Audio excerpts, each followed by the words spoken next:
जय हिंद सभी प्यारे साथी। हमारा जो यूपीएसआई 2021 का जो पेपर हुआ था वो 12 तारीख से स्टार्ट हुआ था। तो 12 नवंबर 2021 को 3 पेपर हुए थे, तो तीनों पेपर हम सोल्व कर चुके। फिर आता है 13 नवंबर। 13 नवंबर को आज हमारा सेकंड शिफ्ट है, मतलब हमारा 5वां पेपर है या 5वां सेट है। तो 5वें सेट का पहला क्वेश्चन आप सभी के सामने आता है ये। तो बताएंगे मागधी अपभ्रंश से संबंधित भाषा इनमें से कौन सी है। अब एक बात तो बताओ तुम, यह जो ब्रज है ये ब्रज किसकी है? ये तो शोरसैनी अपभ्रंश से है। बांगरू, बांगरू का दूसरा नाम हरियाणवी है, ये भी आपकी किससे है? शोरसैनी अपभ्रंश से है। अवधि, अवधि और बंगला बचता है आपका ये। तो बेटा ये जितनी भी आपकी है ब्रज भाषा, बांगरू, कोरवी, हरियाणवी, है ना, और कन्नौजी, बुंदेली, ये सब आपकी क्या है? ये सब आपकी उससे उससे रिलेटेड है, शोरसैनी अपभ्रंश में, पश्चिमी हिंदी से। पहाड़ी भी ले लो, वो भी शोरसैनी अपभ्रंश में आएगी। ठीक, लेकिन जो ये क्या है, ये आपकी बंगला, ये आपकी मागधी अपभ्रंश से संबंधित है। इसमें कौन कौन सी आती है तो यही याद कर लो आप। मागधी अपभ्रंश के अंतर्गत कौन कौन सी आती है? तो वे आती है बेटा भोजपुरी, मैथिली, बंगला। याद रख लेंगे, भोजपुरी, फिर मैथिली जो बिहार में बोली जाती है, मैथिली और बंगला। अगर मैं अर्धमागधी अपभ्रंश की बात करूं तो ये कहता है कि मेरे अंतर्गत पूर्वी हिंदी आएगी, है ना, अवधी, बघेली और छत्तीसगढ़ी, ये सबसे आसान है। ठीक है, छत्तीसगढ़ी, ये हो गई अर्धमागधी की। अगर मैं कहूं शोरसैनी अपभ्रंश की बताओ, तो शोरसैनी की तो आपकी ये है ही, कौन सी? ब्रज, बांगरू, बांगरू को हरियाणवी और खड़ी बोली को कोरवी, पहाड़ी, कन्नौजी और बुंदेली, ये सब इसके अंतर्गत आती है। एक एक है आपका पैसाची अपभ्रंश, पैसाची। तो पैसाची के अंतर्गत कौन सी आती है? तो इसके अंतर्गत आती है लहदा, जो पाकिस्तान में बोली जाती है। कहाँ बोली जाती है ये? पाकिस्तान में। और पंजाबी, इस पैसाची के अंतर्गत ये दोनों आती है। चलो भाई नेक्स्ट क्वेश्चन। परंपरा से चली आ रही बात, तो मतलब परंपरा पहले से, अनु मीन्स क्या होता है? पीछे, पहले से चलती आ रही, तो अनुश्रुति होगा। जिस पर उपकार किया गया हो वो उपकारी। लोक में प्रचलित उक्ति, क्या कहेंगे? लोक में प्रचलित उक्ति लोकोक्ति, जिस पर उपकार किया गया हो वो उपकारी है। इनमें से शुद्ध शब्द कौन सा है?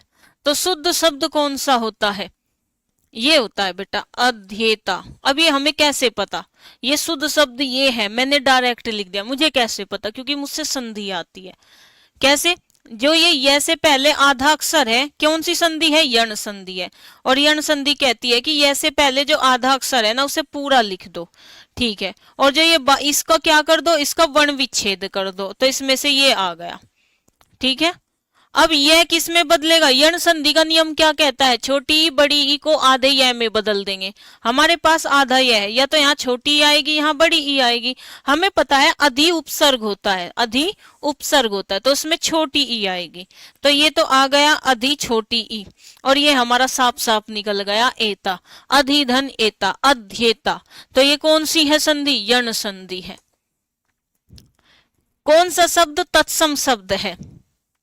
जिस पर चंद्र बिंदु होगा वो तद्भव होगा। मैं एक काम करती हूं, मैं इधर लिख देती हूं तत्सम और मैं इधर लिख देती हूं तद्भव।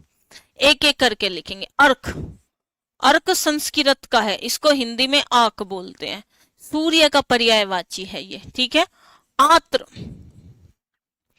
आत्र, आत्र को हिंदी में क्या बोलेंगे? आत बोलेंगे। अंजलि, मेरी अंजलि, अंजलि, अंजलि को आप ऐसे भी लिख सकते हो, बड़ी ई, ऐसे भी लिख लेना अंजलि को, या फिर अंजुरी भी बोल देना, आपकी इच्छा है। दोनों है, दोनों सही है। ठीक है, अब अक का क्या होगा, वो अर्क का क्या होगा, आक होगा, ये मैं लिख चुकी हूं। अब हमसे पूछा क्या है, तत्सम कौन सा है, तत्सम कौन सा है, तो अब आप देख ही चुके होंगे बच्चा हमारा अंक, यही हमारा तत्सम है। अब आ गए भाई क्या, पैराग्राफ। प्राचीन काल में जनक महाराजा विदेह में राज करते थे। मिथिला विदेह की राजधानी थी। मिथिला नगरी में राजमहल के आसपास को 1000 सन्यासियों की पर्णकुटी थी। मिथिला के सिंहासन पर बैठने के बावजूद जनक को फकीरी का शौक था। कहा जाता है कि महाराज जनक ज्ञानी थे। वे इस तरह राजकाज चलाते थे मानो स्वयं परमात्मा के विनयशील सेवक है। सुबह से शाम तक सारे राज्य का प्रबंध करते, शत्रुओं का पता करते, अपराधी को दंड देते, लोक कल्याण के उपाय करते, और इतना सब कुछ करने पर भी वे किसी सांसारिक कार्य में लिप्त नहीं होते थे। इसलिए लोग उनको क्या कहते थे, विदेह जनक कहते थे। आ जाओ भाई, उपयुक्त गद्यांश के अनुसार महाराज जनक का क्या शौक था, फकीरी का शौक था। आसान है, ऑनलाइन में आसानी आते हैं अब पर, लेकिन इस बार पेपर ऑफलाइन होगा तो आसान नहीं आएगा। उपयुक्त गद्यांश के अनुसार महाराजा जनक का परमात्मा से कैसा संबंध था, भाई कैसा संबंध था, तो उसका संबंध था विनम्र सेवक का, क्योंकि भगवान क्या है, विनम्र ही तो है। सब कुछ करने के बाद भी राजा जनक किसी कार्य में लिप्त नहीं होते थे, तो सांसारिक कार्य में लिप्त नहीं हो रहे थे, वे महामाया मतलब माया में नहीं फंसे थे। बंधा था बिंदु को किसने इन काली जंजीरों से, मणि वाले फणियों का मुख क्यों भरा है हीरो से। एक बात तो बताओ, मुख मतलब यहाँ सांप की बात हो रही, क्या सांप के मुंह में तुम हीरो से बांध दोगे? तो ये क्या है, बढ़ा चढ़ाकर कहा गया है। और कौन सा अलंकार है जिसमें बढ़ा चढ़ाकर कहा जाता हो, तो वो होता है आपका अतिशयोक्ति अलंकार, जिसमें श्लेष का मतलब होता है चिपकना, उत्प्रेक्षा का मतलब होता है संभावना। नदी का पर्यायवाची नहीं है। सरिता, तटनी, तरगणी, निम्नगा, आपगा, आपदा, आपदा तो बेटा बाढ़ को कहते हैं, त्रासदी, मुसीबत को कहते हैं। समष्टि का क्या होगा, अरे बड़ा आसान है, समष्टि समस्त इकाई का अध्ययन, व्यष्टि एक इकाई का अध्ययन। विशिष्ट का क्या होगा, सामान्य होगा। अशिष्ट का क्या होगा, शिष्ट होगा। ये तो बड़ा आसान है, ठीक है भाई, ये तो आसान है। चलो, अष्टि अंत को कहेंगे। हिंदी के प्रथम सूफी का कवि है, बड़ा आसान है, देखो हर सेट में मैं आपको समझा रही हूं। भक्ति काल, निर्गुण और सगुण। निर्गुण में दो है, ज्ञान सरई और प्रेम सरई। प्रेम सरई में सूफी काव्य है, सूफी संत है, सूफी कवि है। और आपके ज्ञान सरई में कबीर दास जी है, उनको संत कवि कहेंगे या संत काव्य। और इसमें प्रेम सरई में क्या कहेंगे, सूफी काव्य या सूफी कवि। अब वहीं से ये क्वेश्चन पूछ लिया, बता दो भाई हिंदी के प्रथम सूफी कवि कौन है, कौन है हिंदी के प्रथम सूफी कवि। तो हिंदी के प्रथम सूफी कवि है आपके मुल्ला दाऊद, और मुल्ला दाऊद को हिंदी का प्रथम सूफी कहा जाता है। और इनकी एक रचना है चंदायन, और चंदायन को लोर कहा के नाम से भी जाना जाता है, याद रखोगे। चंदायन है, अवधी भाषा में लिखी हुई है, लोर कहा के नाम से ये जानी जाती है। मुल्ला दाऊद कौन है, हिंदी का प्रथम सूफी कवि है। जायसी कौन था, ये भी सूफी कवि था, सूफी कवि, ये सारे सूफी कवि हैं। और इनकी एक रचना है पद्मावत, और वो क्या है बेटा, ये अवधी भाषा में लिखी हुई है। ज्यादातर प्रेम सरई शाखा की जो रचनाएं हैं सारी अवधी भाषा में है। छायावाद की, रीतिकाल की ब्रज भाषा में है, ऐसे आप अंदाजा लगा सकते हो। अनुनासिक, अनुनासिक किसे, देखो अनुस्वार, ये क्या हो गया, अनुस्वार, ये क्या हो गया, आगत स्वर, ये क्या हो गया, अनुनासिक। अनुस्वार, आगत और अनुनासिक। और अनुनासिक का उच्चारण नाक और मुंह दोनों से होता है। किस रचना की पृष्ठभूमि सांप्रदायिकता की त्रासदी है। अब देखो पिछले सेट में क्या पूछा था, अगर जब भारत का विभाजन हुआ था तब कौन सी त्रासदी थी, मतलब किस रचना में उन्होंने उस त्रासदी का जिक्र किया, तो वह थी यशपाल की झूठा सच। अब यहाँ इन्होंने, यहाँ तो भारत विभाजन का बोल दिया, अब यहाँ क्या बोल दिया कि इनमें से किस रचना की पृष्ठभूमि में सांप्रदायिकता की त्रासदी है, तो वो है बेटा तमस। और तमस किसका पर्यायवाची है, अंधेरे का। और तमस किसकी रचना है, भीष्म साहनी की। भीष्म सहानी की। और ये किसकी है? अज्ञे की है। और ये लाल लाल दरबार लगा है, श्री लाल शुक्ल का है, ये प्रेमचंद का है। और तमस भीष्म सहानी का है। बीती वी भावरी जागरी अंबर पनघट में डूब, देखो ये बड़ा आसान है। अंबर रूपी पनघट, तारा रूपी घट और उषा रूपी नागरी। नागरी क्या है? स्त्री को कहते हैं। घट को क्या कहते हैं? घड़ा कहते हैं। ठीक है, तो इसमें है ही क्या? इसमें कुछ नहीं है। अरे यहाँ क्या किया? तारे को और घड़े को एक रूप दे दिया, उषा को और स्त्री को एक रूप दे दिया, अंबर और पनघट को एक रूप दे दिया। समास भी पूछे ना तो अंबर रूपी पनघट, उषा रूपी नागरी, तारा रूपी घट। घड़ा और तारा, घड़े और तारे को एक रूप दे दिया, और जहां एक रूप दे दिया जाए वहां रूपक अलंकार होता है। और इन सारों में तारा घट, उषा नागरी, अंबर पनघट, इन सारों में कर्मधारय समास है। प्रेमचंद इनमें से किस पत्रिका के संपादक थे? लो भाई, प्रेमचंद की पहले तुम सारी पत्रिकाएं ही लिख लो। ठीक है भाई, ये प्रेमचंद जी आखिरकार किस किस में थे ये बता दो।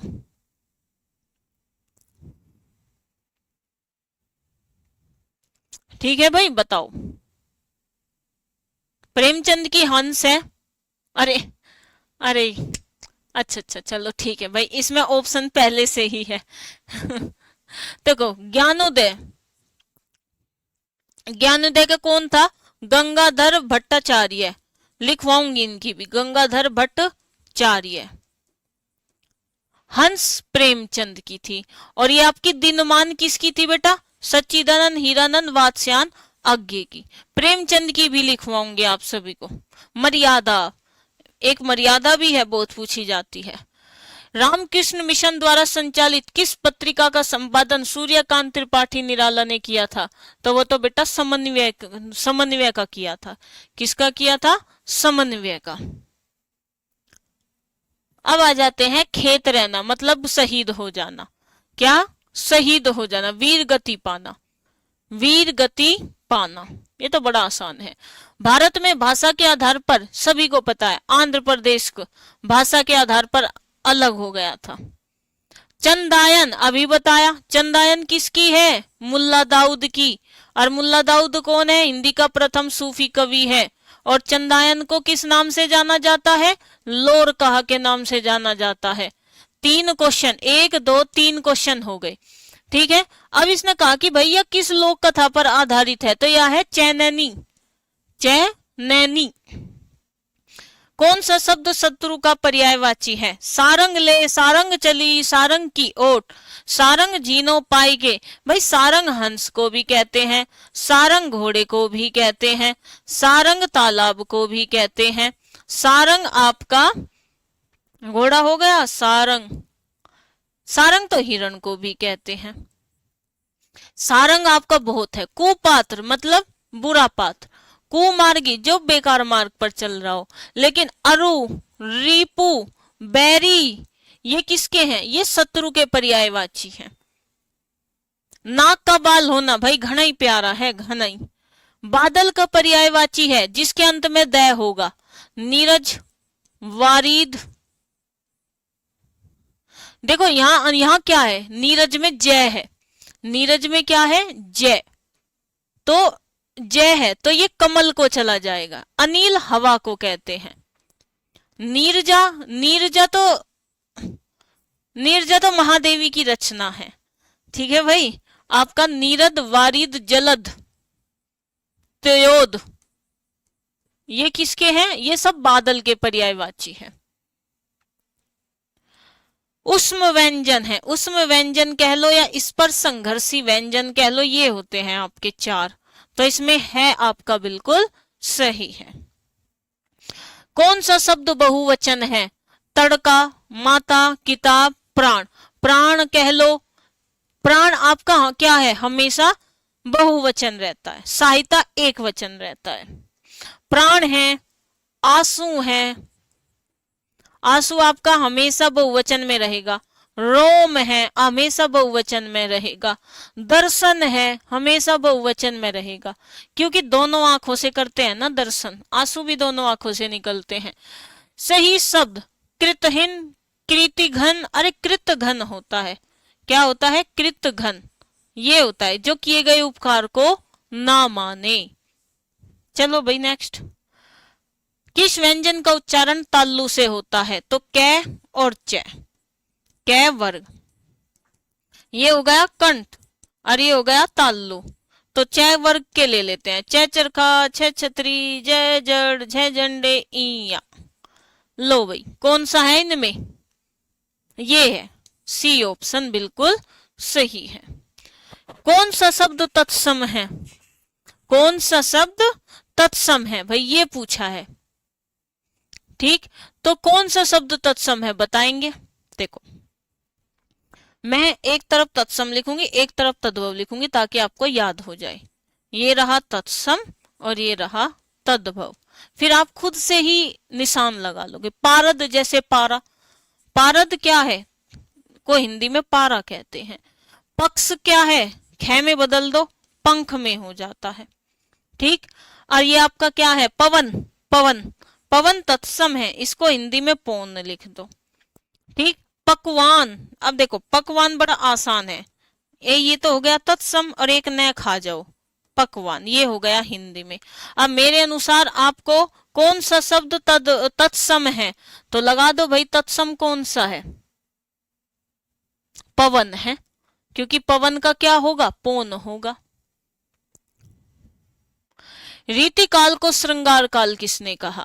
दहाड़ बैच चल रहा है RG state exam YouTube channel पर और डेली उसमें याद करवा रही हूँ भाई। रमाशंकर शुक्ल साल ने क्या कहा, रीति काल को कला काल कहा। विश्वनाथ प्रसाद ने क्या कहा, श्रृंगार काल कहा। रामचंद्र शुक्ल ने क्या कहा, रीति काल कहा। और मिस बंधु ने क्या कहा, अलंकृत काल कहा। लो भाई सारों ने जो जो कहा है मैंने आपको बता दिए।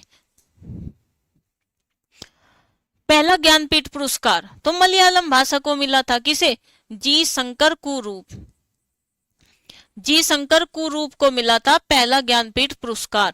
लेकिन हिंदी में पहला ज्ञानपीठ पुरस्कार किसे मिला था, सुमित्रा नंदन पंत को, चिदम्बरा के लिए, ये बात ध्यान रखना। किस भाषा परिवार की भाषा है, हिंदी हो, हिंदी कहे, इंग्लिश कहे, राजस्थानी कहे, सारी भाषा भारोपीय की है। द्रविड़ में आ जाती है आपकी ये कन्नड़, मतलब साउथ इंडिया वाली। कौन सी आ जाती है, जो साउथ इंडिया है, दक्षिण भारत है, वे आ जाती है इसमें। इनमें से किस उपन्यास की पृष्ठभूमि आंचलिक है, बड़ा आसान है। रेणु, कहाँ है रेणु यारी, मैला आंचल, मैं हमेशा याद करवाती हूँ भाई, क्या ए रेणु मैला आंचल, क्या है, रेणु का मैला आंचल है। ठीक है भाई, कोई रेणु हो तो गुस्सा मत होइयो भाई, ठीक है, गुस्सा ना होइयो, मेरा कहने का मतलब वो नहीं है, बस ये है कि याद कराने का तरीका है भाई। ठीक, याद कराने का क्या है, तरीका है। तो रेणु मैला आंचल, यही पृष्ठ आंचलिक है ये, और रेणु ने लिखी है, रेणु ने। कर्मभूमि प्रेमचंद की है, ये मोस्ट इंपोर्टेंट रचना है। कुरु कुरु स्वाहा मनोहर श्याम जोशी की, स्वाहा किसको कर दो, मनोहर राम जोशी को, जोश के साथ सुहा कर दो। और मित्रों, मित्रों कृष्णा सोमवती की है। मित्रों मेरा क्या है, मैं झोला उठाकर चला जाऊंगा, लेकिन अब तक झोला नहीं उठाया। भूगोल का खगोल होगा, आक पाताल का आकाश होगा, समाज का व्यक्ति होगा, इतिहास का भाई पीछे का, अब भविष्य पर आ जाओ, भविष्य। सर्वनाम सबका नाम, सर्वनाम क्या, सर्वनाम का अर्थ क्या होता है, सबका नाम।